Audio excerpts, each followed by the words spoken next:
दोस्तों, मेरा नाम है अनु पाठेड़ और आज मैं आपको बताऊंगा कि आप कैसे कारो 2016 के सारे क्लॉजेस और उसकी एप्लीकेबिलिटी को बहुत शॉर्ट टाइम में रिवाइज और याद कर सकते हैं। ये ट्रिक्स पर्सनली मैंने भी टेस्ट की है और सबसे अच्छी बात यह है कि ये ट्रिक्स से आपको सारे के सारे क्लॉज नंबर याद रह जाते हैं और आपको अलग से इसको याद करने के लिए कोई एफर्ट नहीं देना पड़ता। It is very easy. सबसे पहले बात कर लेते हैं हम कारो 2016 की एप्लीकेबिलिटी की। अच्छा, तो बात यह है कि CARO 16 is applicable to all the companies except I B cops. ये आपको याद रखना। It is applicable to all the companies except I B cops. I for insurance company, B for banking company, C for charity section 8 company। Okay, फिर O से OPC company, फिर OPC IB cops. P में 2 minute बताता हूँ आपको। S से small company.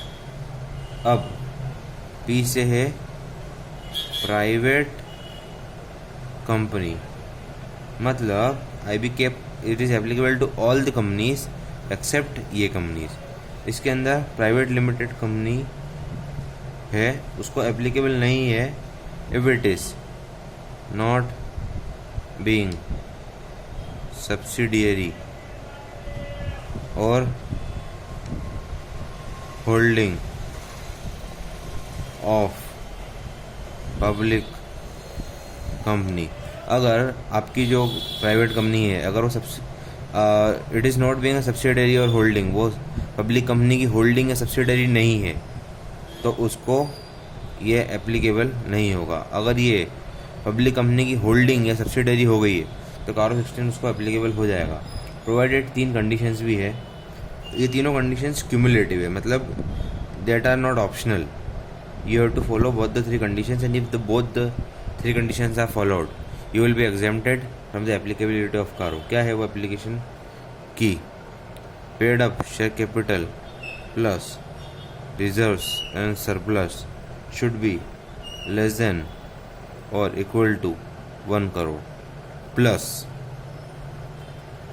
Borrowings from banks and financial institutions should be less than और equal to 1 crore, plus यह भी प्लस है, यहाँ भी प्लस है।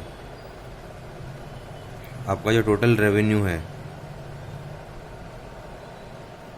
As per schedule 3 should be less than equal to 10 CR। ये तीनों अगर आप कंडीशन क्यूमुलेटिवली फॉलो करते हैं तो वो जो प्राइवेट कंपनी है वो एग्जेम्प्ट हो जाएगी एप्लीकेबिलिटी ऑफ कारो से, provided it is not being a subsidiary और होल्डिंग ऑफ पब्लिक कंपनी। अगर वो सब्सिडरी या होल्डिंग है पब्लिक कंपनी तो उसको कारो एप्लीकेबल हो जाएगा। ये बात कर ली हमने कारो की एप्लीकेबिलिटी की। अब हम बात कर लेते हैं matters to be reported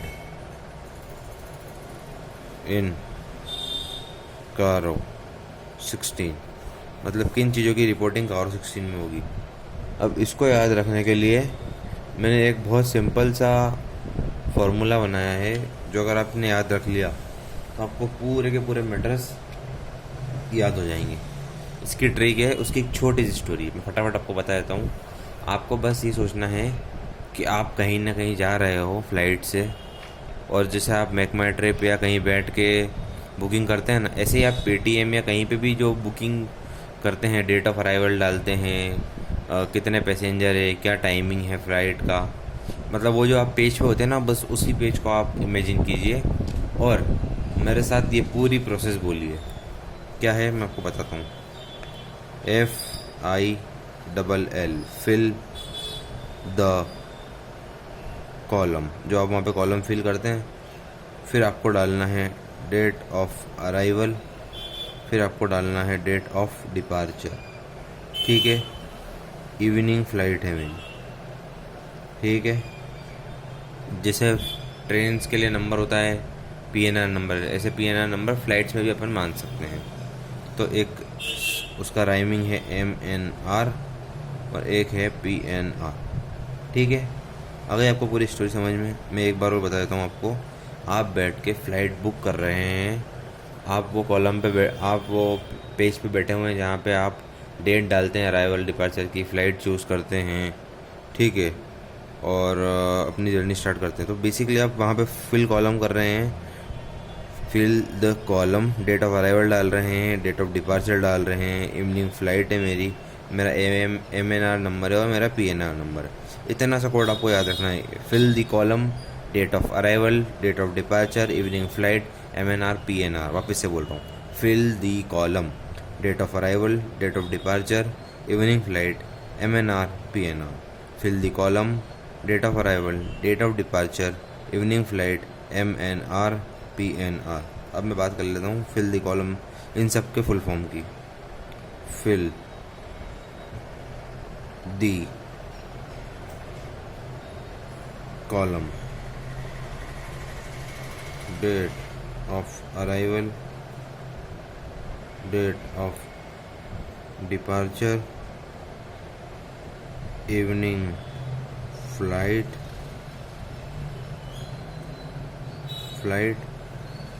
MNR PNR, ठीक है। एफ से आपका आ जाएगा, सबसे पहला क्लॉज आ जाएगा फिक्स्ड एसेट। सेकंड नंबर पे आ जाएगा आपका इन्वेंटरी, ठीक है। थर्ड नंबर पे आ जाएगा आपका लोन्स एंड एडवांसेस। कौन सा लोन्स एंड एडवांसेस? लोन्स ये आप जो देते हैं ना पार्टीज को,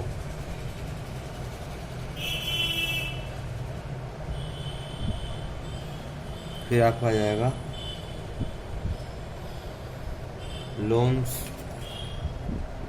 इन्वेस्टमेंट, गारंटी, श्योरिटी। इसको मैं शॉर्ट फॉर्म में LIGS भी बोलता हूँ, LIGS, as per section 185 and 186।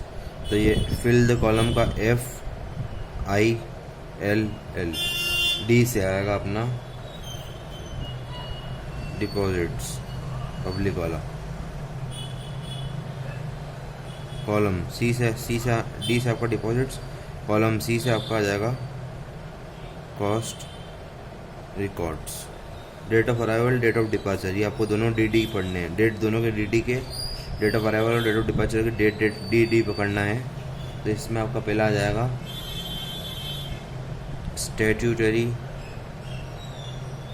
Dues, अगला आ जाएगा आपका रीपेमेंट ऑफ ड्यूज, ठीक है। अब ये वाला जो है ई से, इसका है एप्लीकेशन ऑफ मनी यूज। तो अपन इसको करेंगे end use of funds. Basically it was like money raise जो है उसका यूज़। तो end use of funds, evening से आप ये ध्यान रखेंगे। फ्लाइट, एफ से आप ध्यान रखेंगे फ्रॉड, ठीक है। अब मैं बात कर लेता हूँ MNR और PNR। एम से मैनेजरियल रेम्यूनरेशन, एन से निधि कंपनीज, फिर आर से रिलेटेड पार्टी ट्रांजैक्शंस, ठीक है। फिर पी से प्रेफरेंशियल अलॉटमेंट, फिर एन से non cash transactions with directors, और एक जो आर है लास्ट वाला उसका है रजिस्ट्रेशन विथ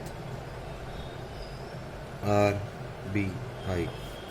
ठीक है, वापस से मैं आपके सामने सारे रख देता हूँ एक बार फाइनल कि हम किस तरीके से इसको प्रोसीड कर रहे हैं। 2 मिनट मैं मोबाइल सेट कर लेता हूँ पहले। ठीक है, फटाफट मैं आपको पूरा कारो 16 वापस से एक बार रिवाइज करवा रहा हूँ, देख लीजिए। CARO 16 it is applicable to all the companies except IB corps. IB corps को छोड़ के सब कंपनी को एप्लीकेबल है। अच्छा, तो IB कॉर्प्स में क्या क्या आएगा? Insurance company, banking company, charity section 8 company, OPC company, small company, private company which is not being a subsidiary और होल्डिंग ऑफ पब्लिक कंपनी। अगर वो पब्लिक कंपनी की होल्डिंग या सब्सिडरी है तो उसको एप्लीकेबल हो जाएगा। अच्छा, ये तो है, पर प्रोवाइडेड ये 3 कंडीशन आपको फॉलो करनी पड़ेगी कि paid up share capital reserve surplus should be less than equal to 1 crore plus plus borrowings from banks and financial institution should be less than equal to 1 CR plus total revenue as per schedule 3 should be less than equal to 10 crore. ये तीनों condition अगर आप apply करते हैं तभी आपको exemption मिलेगा कारों की एप्लीकेबिलिटी से। ठीक है, ये बात कर ली मैंने कारों की एप्लीकेबिलिटी। अब बात कर लेते हैं matters to be reported. What are the matters to be reported in CARO 16? इसके लिए सबसे पहले आपको ये की अगर आपने याद रख लिया तो बहुत ईजी हो जाएगा आपके लिए सबको याद करना। आप लोग फ्लाइट बुक कर रहे हैं, सारे कॉलम आपको फिल करना है, date of arrival, date of departure डालनी होती है, फ्लाइट वगैरह डिटेल्स, फिर आपको MNR नंबर, PNR नंबर आता है, वो सब 2 मिनट में आपको फटाफट याद करवा देता हूँ। Fill the column, date of arrival, date of departure, evening flight, MNR, PNR। वापस से fill the column, date of arrival, date of departure, evening flight, MNR, PNR। अच्छा, फिल द कॉलम से बात करते हैं। F से फिक्स असेट्स, I से inventory, L से लोन्स एंड एडवांसेस, फिर L से loans, investments, guarantee, surety, LIGS as per 185 and section 186। फिर D से डिपॉजिट्स, पब्लिक डिपॉजिट्स, C से कॉलम कॉस्ट रिकॉर्ड्स, C से cost records, date of arrival, date of departure, DD date पकड़नी है, DD। D से आएगा सबसे पहले क्या आएगा? स्टेचुटरी ड्यूज, फिर अगला आएगा रीपेमेंट ऑफ ड्यूज। दोनों DD से आ गए, date of arrival, date of departure, DD, statutory dues, repayment of dues. E से इवनिंग फ्लाइट है, E से end use of funds, money raised, इसका application, end use of funds. F से flights, F से fraud. ठीक है, evening flight हो गया। अब आ गया MNR, M से मैनेजरियल रेम्यूनरेशन, N से निधि कंपनीज और R से related party transaction. MNR managerial remuneration, Nidhi companies, related party transactions. PNR, P से प्रेफरेंशियल अलॉटमेंट, N से नॉन कैश ट्रांजैक्शंस और R से रजिस्ट्रेशन विथ RBI। वापस से बोल रहा हूँ, PNR, P से प्रेफरेंशियल अलॉटमेंट, N से non cash transactions to directors और R से रजिस्ट्रेशन RBI। ये पूरा मैंने आपको फटाफट रिवाइज करवा दिया है। मेरे पास ऐसे और भी बहुत सारे लेसन्स हैं और बहुत सारे निमोनिक्स हैं। अगर आपको ये मेरे निमोनिक्स शॉर्ट ट्रिक पसंद आई हो तो प्लीज़ इस वीडियो को लाइक कीजिए, चैनल को सब्सक्राइब कीजिए और इस वीडियो को ज़्यादा से ज़्यादा शेयर कर दीजिए, क्योंकि मैंने खुद ने जब एग्ज़ाम दिया है तो मैंने बहुत इसको एक्सपीरियंस किया है कि आपको अलग से बहुत ज़्यादा स्ट्रेस नहीं देना पड़ता है याद करने पर। अगर आपने ये की से याद कर लिया तो आपको ऑटोमेटिकली बहुत जल्दी क्लिक हो जाता है एग्ज़ाम में। Thank you so much. अगर आपको वीडियो पसंद आए तो प्लीज़ चैनल सब्सक्राइब कीजिए और वीडियो को लाइक और शेयर कीजिए। Thank you so much.